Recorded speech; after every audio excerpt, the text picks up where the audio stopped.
Hey guys, welcome back to my channel, and if you're new here, I'm so glad to have you. You may have seen me before when I did a video on how I use my self-tanner and what my favorite self-tanner was at the time, and I'm here to let you know she has not changed, but I wanted to do an updated video because I've learned a few things that have really helped me since then to make sure that I'm maximizing my tan, make sure that I'm applying it the best way that I can so that it's going to last longer and look better. So I wanted to share with y'all a few tips on how to do that. Obviously, if you cannot tell, it's Christmas and I'm pale. Okay, I'm pale. I ain't pale right now. But I'm pale. Okay, and I can't do that, not during the winter time, because I still have to, you're gonna see my arms, you're gonna see my face. I need life, okay? So, I'm gonna show y'all what I do. I am still using the Ulta Brand Self Tanner. If you saw my original video that I did, I have done the Fake Bake, I've done a few others, and they're fine, they're great, but I either have a hard time finding them, or they're more expensive than what I really want to pay. I don't know. You know, your girl gets mixed emotions. But anyway, I came across this months ago. I honestly think that it's been maybe 8 months since I've done this last video. And this bottle is one of the same ones that I bought back then. And a lot of people might say, oh, well, you've had it that long. It's probably not working well. It's old. Let me tell you, she ain't. Don't judge her, because she is doing good things for me right now. I purchased, I want to say like 4 bottles back then, because they are usually $14.99 and they were having a sale that they were $7.99, so I bought like 4 of them. I think this is like my 3rd or 4th one, because I don't use it a whole lot during the summer, obviously, but it's super cheap. You can get it at Ulta. You can also order it online. If it goes on sale at $7.99, you can use a coupon. Like, it just does not, it doesn't get any better, okay? Ulta Brand. So that's what I'm using. This is in the shade Ultra Dark Express Tan, and it's a mousse. I really, really like mousses versus the spray because I'm able to rub it in and I can really see what I'm doing. So this is going to be the change of something that's different that you did not see in the last video that I have recently started doing, is wearing gloves. Now, I'm not wearing gloves to protect my hands, okay? I ain't doing that. I've been wearing the gloves to apply my self-tanner. Instead of actually using a mitt that you can buy that comes with the self-tanners, I have been using gloves instead, and I have noticed a huge difference. Huge difference. And I think a lot of it has to do with that more of the product is coming off of my gloves and staying on my skin versus getting absorbed into the mitt. And let's be honest, the mitt gets gross, okay? It's kind of like using like one of those exfoliators in the shower that over time you really just need to switch it out because there's no telling, like water sitting in it, moisture and it just looks nasty. These you can use once, maybe even twice, and just throw them away. You can buy gloves at like CVS, Walgreens, Walmart, anywhere. Just buy you a box, keep them on hand, and use them anytime that you're getting ready to do your self-tanner. I'm telling you, huge difference, okay? So what I would do is my other tip is to make sure that you start in sections. I always start with my arms first. Now, actually, let me jump back. Let me go back, okay? First off, let me start out with this. Shower and exfoliate. That's going to be your first way to start. I recommend that you take a shower either the night before or the morning of that you're going to apply your self-tanner. Don't do it as soon as you get out of the shower, because I've noticed that if I have taken a scalding hot shower and then I get out and I do my self-tanner, then my pores are open, so it's going to make those open pores that we all hate, that they kind of get dark, like on your legs and stuff like that. It's going to enhance them even more because the pores are open. I literally cannot say this enough.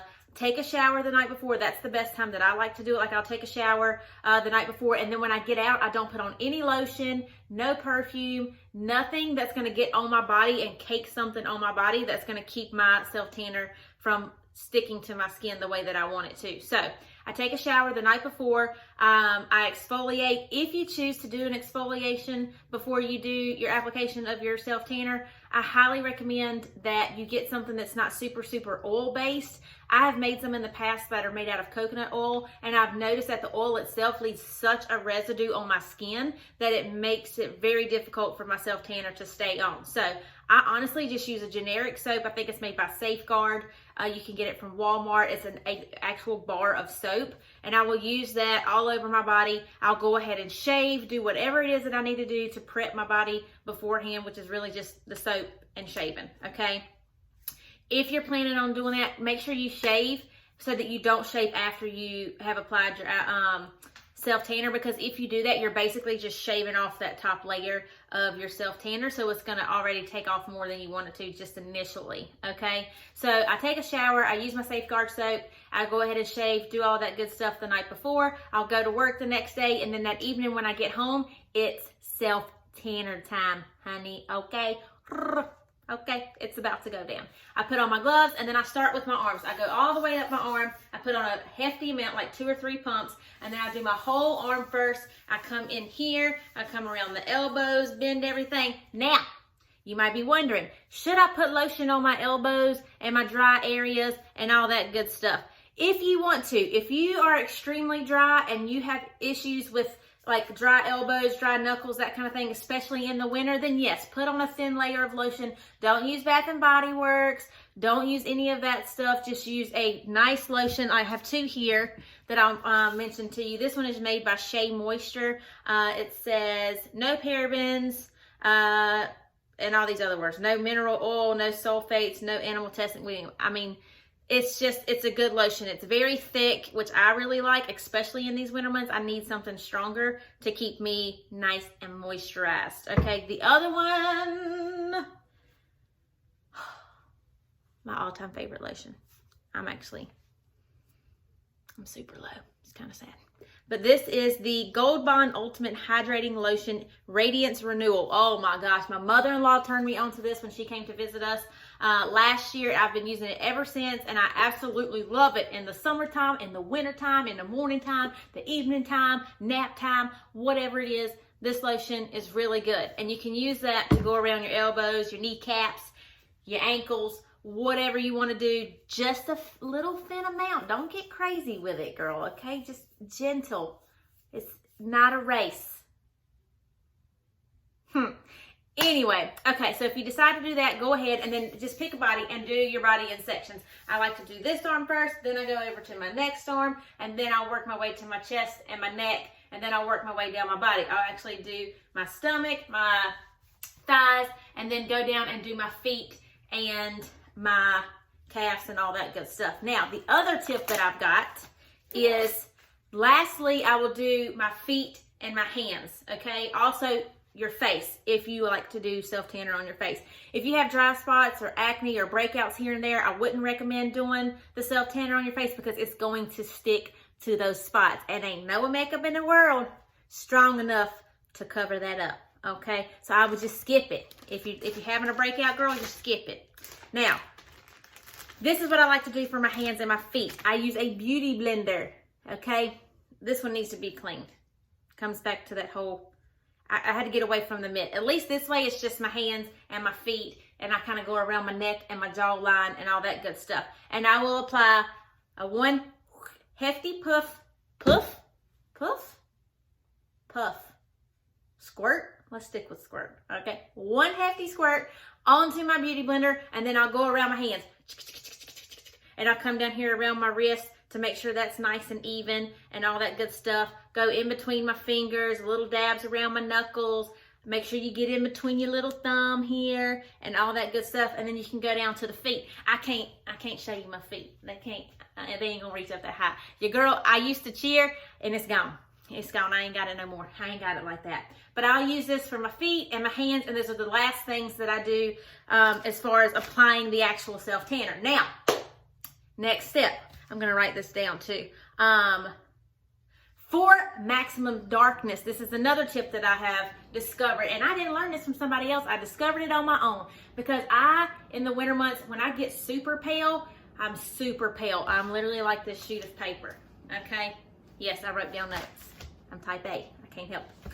But I get so pale that even just one application is not enough. And I have issues with doing this every day. I have a child, I'm married, I work full time, a home to take care of. I just don't have time to do this every single day. I don't, okay? Let's just be honest. So what I've noticed that I could do is I can do everything that I just told you to do and apply your first layer of self-tanner. And then what I did was I waited 15 to 20 minutes. I literally walked around my house naked. Nobody was home. and waited for it to dry. And then once it did get done drying, I went back and did all of that again. And this is day 2 of my self tanner, and she still looks really good. I'll actually put a few pictures up of me with my self tanner on so you can see what I'm talking about. But it made a huge difference, and it actually made my legs look really, really good, because I've noticed that if I do my legs just once with the self tanner, it still is not dark enough, because my arms will still look darker than my legs. Honey, when I tell you, I'm going to put a picture up of a date night photo that we did last night, and mind you, it does have a filter on it, but even in person, my legs were so dark, and I was so happy with how they turned out, and it's because I did that second application after I waited 15 to 20 minutes of the first one to dry.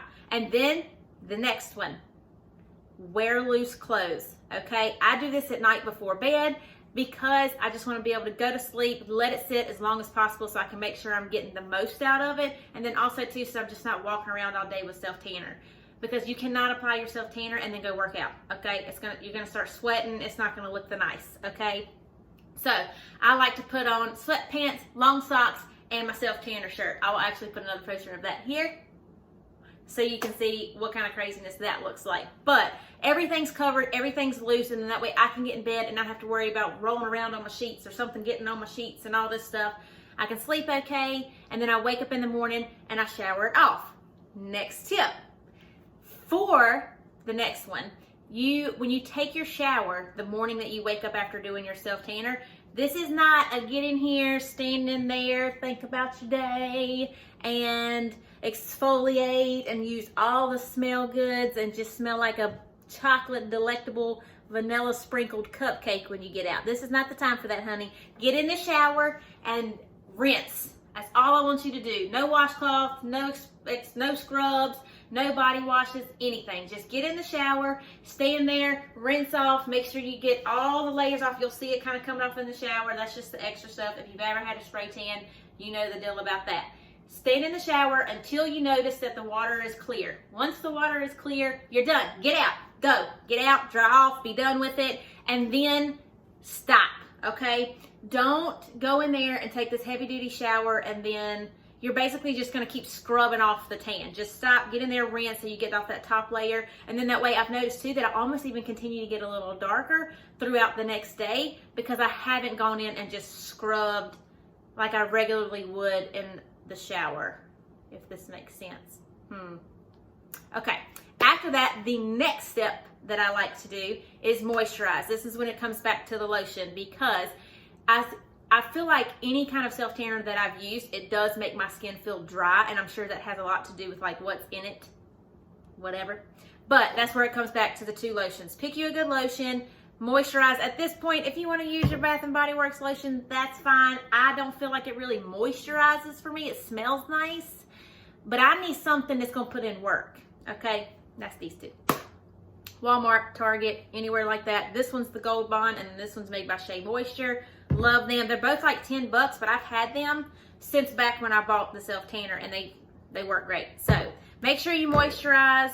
I've noticed that with my self-tanner, it usually looks its best for the first 3 days. After that, it kind of starts to wear off. But what I like about this self-tanner is that when it does start to wear off, it's not this like orange patchiness. It almost like has a meeting with my entire body and says, hey girl, you know, our time is coming to an end, and I really feel like we should all just go at one time in peace. Let her live her life. You know what I'm saying? There's no, some decided they wanted to stay, some decided they wanted to go. You look patchy, you look orange. It just doesn't look good. I've noticed it just wears off so evenly. And then in the areas that, like if it on my hands, because that's what wears off first for me, is because I wash my hands a lot at work, then I'll just use my sugar scrub that I've got at home, and I can just kind of work it off of my hands and my body and all that stuff in those areas. But I love it. I mean, you just can't beat it. You can't beat it for the price. The shade is nice. If you do the 2-step process like I mentioned, then you can even get a darker tan out of it. I mean, my gosh, what do you want me to say? My gosh. It just doesn't get much better than that. So I hope I've covered all my bases here with all of the things that I wanted to mention in this video, and I hope that helps. If you have any questions, please feel free to comment below. I would love to help you out in any way I can, because mastering a tan is a hard thing to do, girl, and I got you, okay? Also, please be sure to subscribe to my channel. I do a lot of lifestyle videos, or like this video, so if you would like to see other ones like it, or makeup, or hair, or mom hacks, or whatever you want to see, girl, whatever, okay? Also, make sure you're following me on IG at by Leanna Michelle. I would love to have you there, and Facebook, so that you can see my live videos that I post all of the time. Your girl likes to cut up. Am I choking right now? Oh my God. I got too excited. Anyway, love y'all. I hope you enjoyed the video. I'd love for you to stay around. I'm gonna go get some water. Love y'all. Okay, bye.